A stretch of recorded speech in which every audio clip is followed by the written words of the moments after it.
11월 19일 금요일 하나님께서 오늘 우리에게 주시는 말씀은 사사기 9장 1절에서 6절의 말씀입니다. 사사기 9장 1절에서 6절의 말씀을 봉독하겠습니다.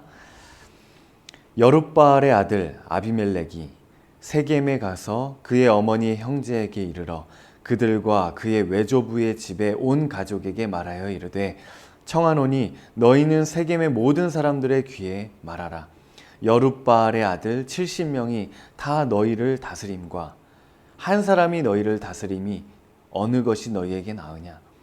또 나는 너희와 골육임을 기억하라 하니 그의 어머니의 형제들이 그를 위하여 이 모든 말을 세겜의 모든 사람의 귀에 말하매 그들의 마음이 아비멜렉에게로 기울어서 이르기를 그는 우리 형제라 하고 바알브리 신전에서 은 70개를 내어 그에게 주매 아비멜렉이 그것으로 방탕하고 경박한 사람들을 사서 자기를 따르게 하고 오브라에 있는 그의 아버지의 집으로 가서 여룻바알의 아들 곧 자기 형제 70명을 한 바위 위에서 죽였으되 다만 여룻바알의 막내 아들 요담은 스스로 숨었으므로 남으니라.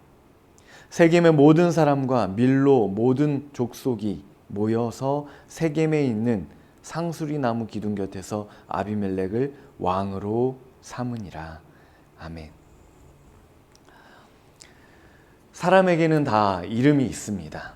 이름 없는 사람은 없습니다. 사람이 그의 자녀에게 이름을 지어준다. 막 지어주는 사람은 없을 것입니다. 아무렇게나 지어주는 사람은 아마 없을 것입니다.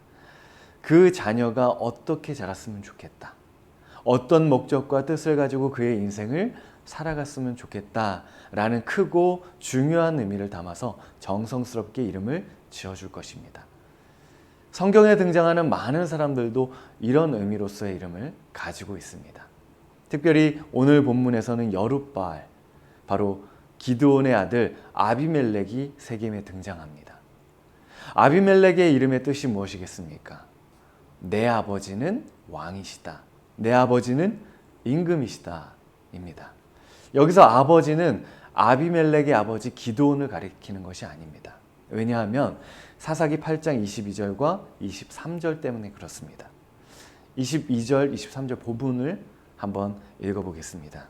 그때에 이스라엘 사람들이 기드온에게 이르되 당신이 우리를 미디안의 손에서 구원하셨으니 당신과 당신의 아들과 당신의 손자가 우리를 다스리소서 하는지라.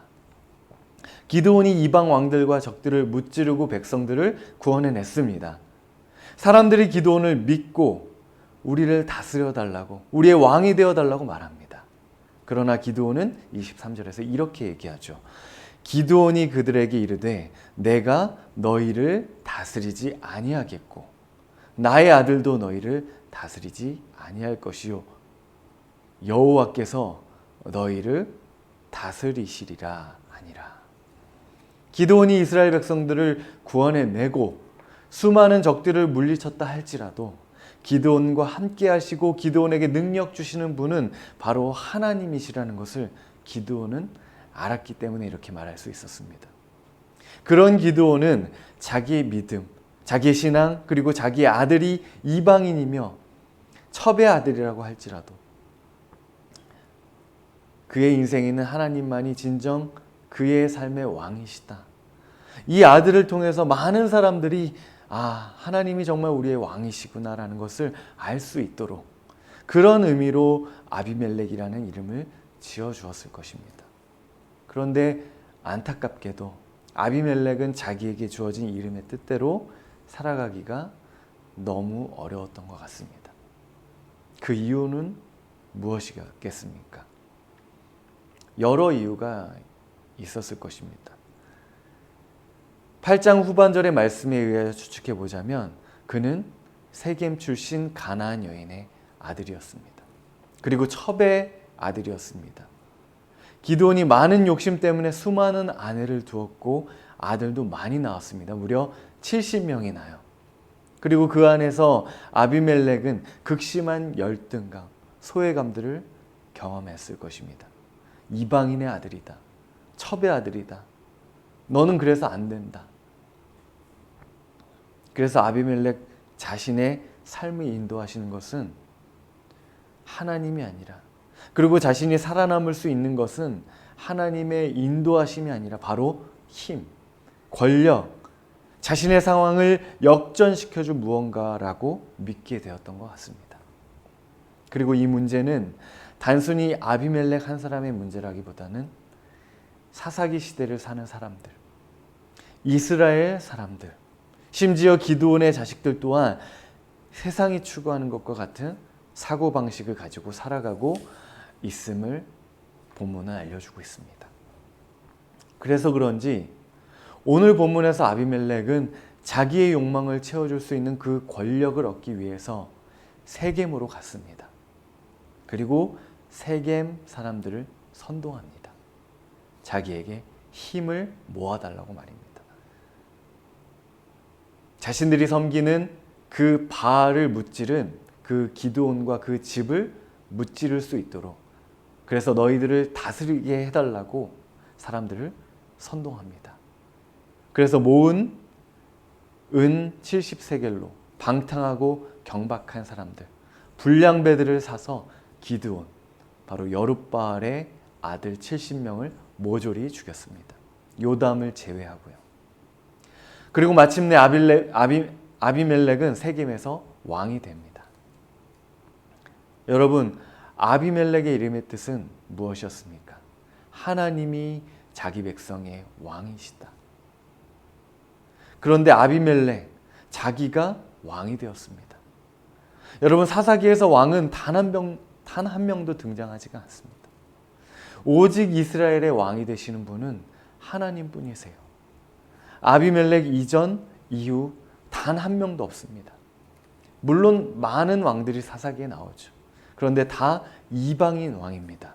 메소포타미아, 가나안, 모압, 하솔. 그런데 이스라엘 중에 유일하게 왕이 되겠다고 일어선 사람이 바로 아비멜렉입니다. 여러분, 참 아이러니하지 않으세요? 이름의 뜻은 하나님, 아버지가 왕이시다인데 자기가 왕이 되겠다고 하는 사람이 바로 아비멜렉인 거예요.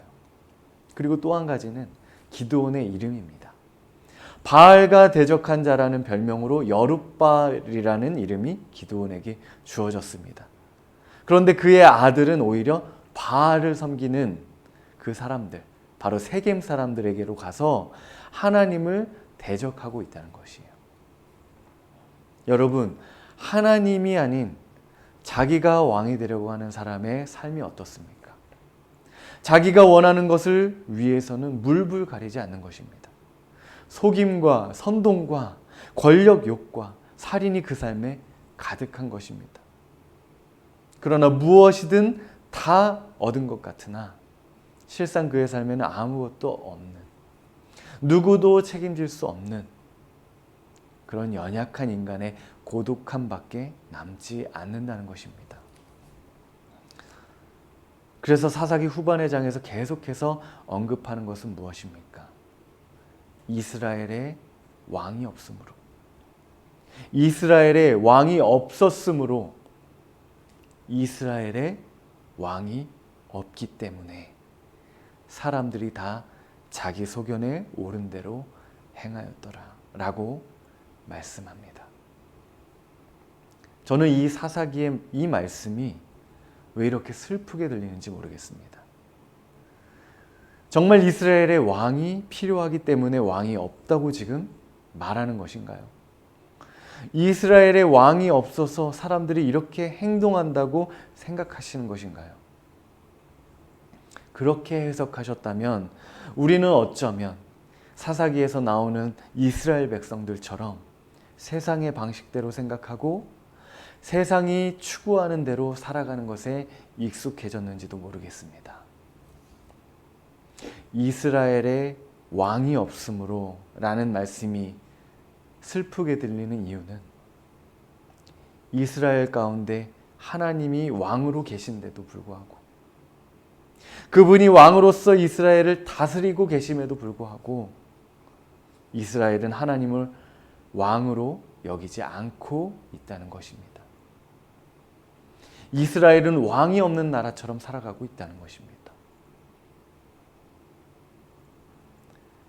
오늘 새벽 기도에 나오시는 분들도 이름이 있을 것입니다.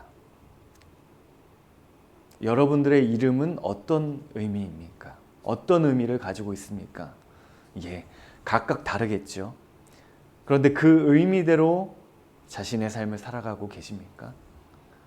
그러신 줄 믿습니다. 우리는 각각 다른 이름대로 살아가지만 하나님의 자녀에게 주시는 또 다른 이름이 있습니다. 그리고 그 이름은 모두 같습니다. 그것은 무엇이냐면 바로 그리스도인이라는 이름입니다. 그리스도인, 그것은 바로 예수 그리스도를 삶의 주인, 왕으로 삼는 사람, 그분을 따라가는 사람. 여러분, 예수 그리스도는 어떤 삶을 사셨습니까? 세상의 힘, 세상의 풍요로움을 섬기며 따르는 삶이 아닌 말씀으로 사는 삶. 하나님만이 인생의 참된 주인임을 믿으며 그분으로 인하여 살아가는 삶. 하나님의 사랑으로 사람을 사랑하는 삶. 그 삶을 산다는 것이 어떤 것인지 복음서에서 예수님께서는 분명히 보여주셨습니다. 여러분, 오늘도 우리도 그런 하나님 나라를 꿈꾸며 그 하나님의 나라가 이 땅 가운데 이루어지도록 동참하는 삶을 살아가십시다. 오늘 이 아비멜렉의 이야기를 기억하시면서 이렇게 기도했으면 좋겠습니다. 하나님, 내 삶의 정말 왕은 하나님이십니다. 우리의 불완전함과 결핍과 필요를 채우기 위해서 내가 내 삶의 왕이 되지 않게 인도하여 주옵소서. 또 다음 세대를 위해서 기도하십시다. 인생의 큰 결정의 시기, 입시와 진학과 취업의 중요한 지점에서 내 스스로의 길을 개척하지 않고 왕이신 하나님을 의지하며 그분의 뜻을 따라 인생을 그려나갈 수 있도록 인도하여 주옵소서라고 함께 기도했으면 좋겠습니다. 기도하겠습니다. 하나님, 오늘 하나님께서 이스라엘의 왕이 되신 것처럼 우리 삶에도 왕이 되십니다. 그럼에도 우리는 아비멜렉과 같이 스스로 왕 된 것처럼 삶을 살아갑니다. 그 삶에는 거짓과 속임, 다툼, 선동, 살인이 가득하게 되는 것을 우리는 압니다. 그러나 알면서도 우리는 스스로 왕이 되기를 주저하지 않습니다. 하나님, 내 삶의 왕좌를 다시 하나님께 내어드립니다.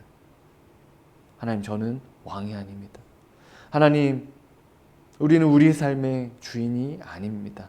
우리를 겸손하게 하시고 나의 삶을 인도하시는 주님을 주인으로 삼고 살아가게 하옵소서. 다음 세대를 위해서 또 기도합니다. 이 메마른 현실 가운데서도 주님을 기억하게 하시고 스스로 주인 되어 이 경쟁과 소망 없음에 내몰려 있게 하지 마시고 그들의 삶의 주인 되셔서 그들을 다스려 주옵소서. 하나님, 감사합니다. 우리의 왕이시며 주인 되셔서 감사합니다. 그 하나님을 찬양합니다. 예수 그리스도의 이름으로 기도합니다. 아멘.